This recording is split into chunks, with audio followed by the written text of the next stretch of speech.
बोलिए श्यावर रामचंद्र भगवान की जय।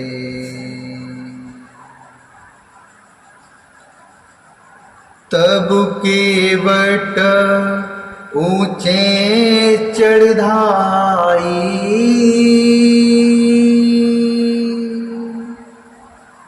तब केवट ऊंचे चढ़ाई, कहेउ भरत सन भुजा उठाई। नाथ देखिए बिटप विशाला, पाकर जम्बू रसालित माला। नाथ देखिए बिटप विशाला, पाकर जम्बू रसालित माला। जिन तरुबरन मध्य बटु शोभा, मंजो विशाल देख मनु मोहा। नील सघनोपल लव फल लाला, अविरल छाह सुखद सबु काला। नील सघनोपल लव फल लाला, अविरल छाह सुखद सब काला। तब केवट दौड़कर ऊंचा चढ़ गया और भुजा उठाकर भरत जी से कहने लगा, हे नाथ, ये जो पाकर, जामुन, आम और तमाल के विशाल वृक्ष दिखाई देते हैं, जिन श्रेष्ठ वृक्षों के बीच में एक सुंदर विशाल बड़ का वृक्ष शोभित है, जिसको देखकर मनमोहित हो जाता है। उसके पत्ते नीले और सघन हैं और उसमें लाल फल लगे हैं। उसकी घनी छाया सब ऋतुओं में सुख देने वाली है। मानहु तिमिर अरुणमय राशि, बिरची विधि संकेल सुषमासी। एतरु सरितु समीपे गोसाई, रघुबर परन कुटी छाई। तुलसी तरुबरु विविध सुहाए, कहूँ कहूँ सिय कहूँ लखन लगाए। बट छाया वेदिका बनाई, सिय निज पानी सरोज सुहाई। सिय निज पानी सरोज सुहाई। मानो ब्रह्मा जी ने परम शोभा को एकत्र करके अंधकार और लालमामयी राशि सी रच दी है। हे गोसाई, ये वृक्ष नदी के समीप है, जहाँ श्री राम जी की पर्णकुटी की छाया है। वहाँ तुलसीदास जी के बहुत से सुंदर, वहाँ तुलसी जी के बहुत से सुंदर वृक्ष शोभित हैं, जो कहीं कहीं सीता जी ने और कहीं कहीं लक्ष्मण जी ने लगाई हैं। इसी बड़ की छाया में सीता जी ने अपने कर कमलों से सुंदर वेदी बनाई है। जहाँ बैठे मुनि गनु सहित, नित्य सिय राम सुजान। जहाँ बैठे मुनिगण सहित, नित्य सिय राम सुजान। सुनई कथा इतिहास सब, आगम निगम पुराण। सुनई कथा इतिहास सब, आगम निगम पुराण।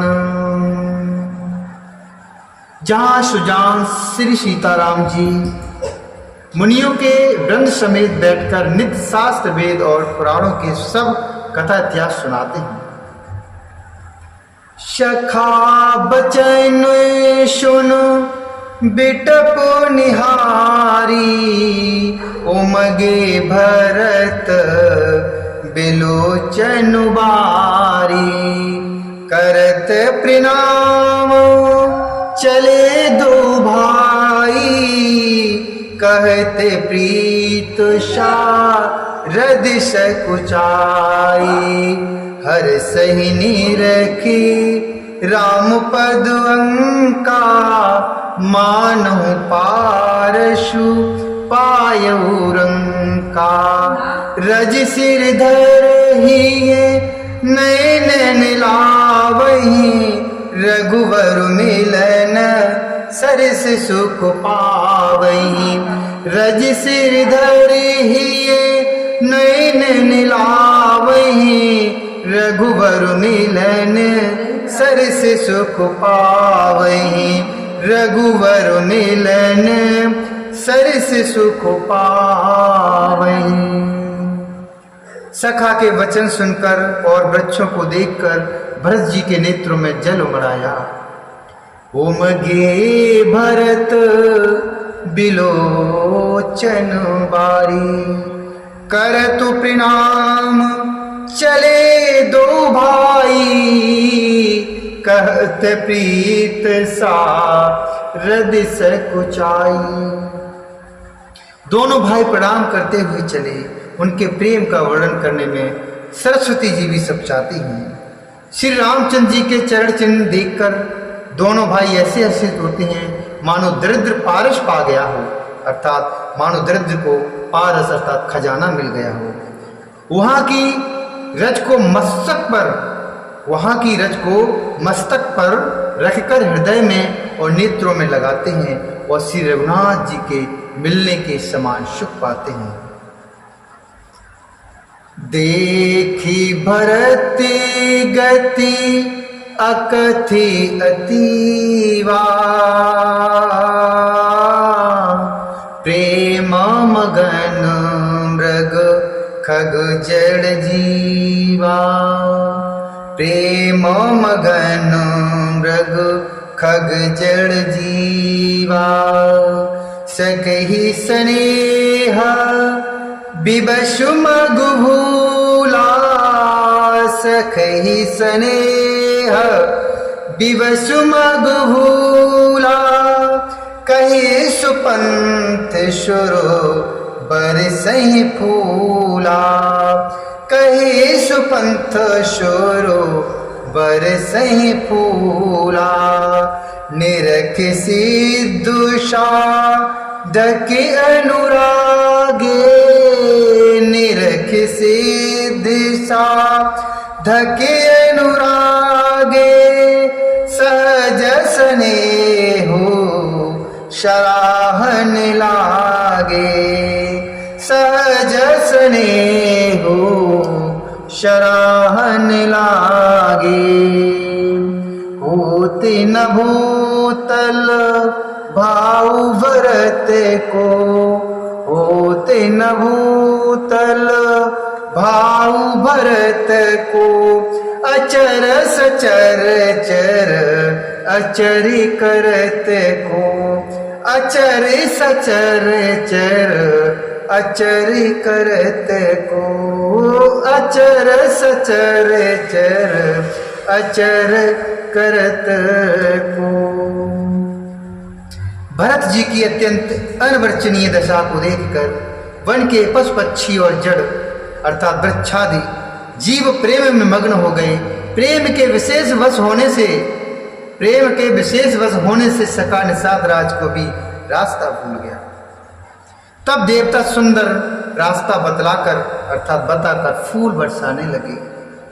भरत के प्रेम की इस स्थिति को देखकर सिद्ध और साधक लोग भी अनुराग से भर गए और उनके स्वाभाविक प्रेम की प्रशंसा करने लगे कि यदि इस पृथ्वी तल पर भरत का जन्म अथवा प्रेम न होता तो जड़ को चेतन और चेतन को जड़ कौन करता।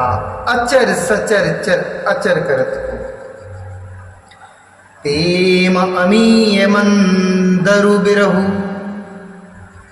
प्रेम अमीय मंदरु बिरहु। भरतु पयो दे गंभीर। प्रेम अमीय मंदरु बिरहु। भरतु पयो दे गंभीर।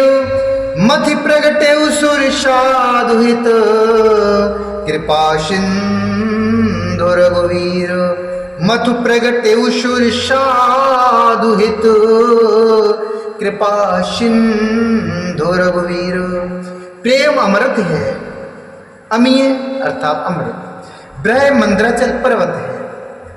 भरत जी गहरे समुद्र हैं। कृपा के समुद्र श्री रामचंद्र जी ने देवता और साधु के हित के लिए स्वयं इस भरत रूपी गहरे समुद्र को अपने ब्रह रूपी मंद्राचल से मत कर यह प्रेम रूपी अमृत प्रकट किया है। सखा समेत